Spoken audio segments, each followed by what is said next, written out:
សួស្តីបងប្អូនថ្ងៃនេះខ្ញុំបានមកធ្វើវីដេអូអំពីសកម្មភាពមន់កំពុងតែស៊ីចំណីបងប្អូននេះគឺជាមន់កកមន់ពូជនៅកំពុងស៊ីចំណីនេះដាក់ចំណីឲ្យស៊ីពេលព្រឹក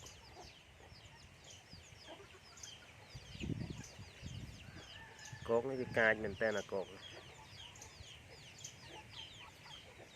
កាយឲ្យវាដើរតែជុលគេហ្នឹងកាយដែរហ្នឹងគួរសម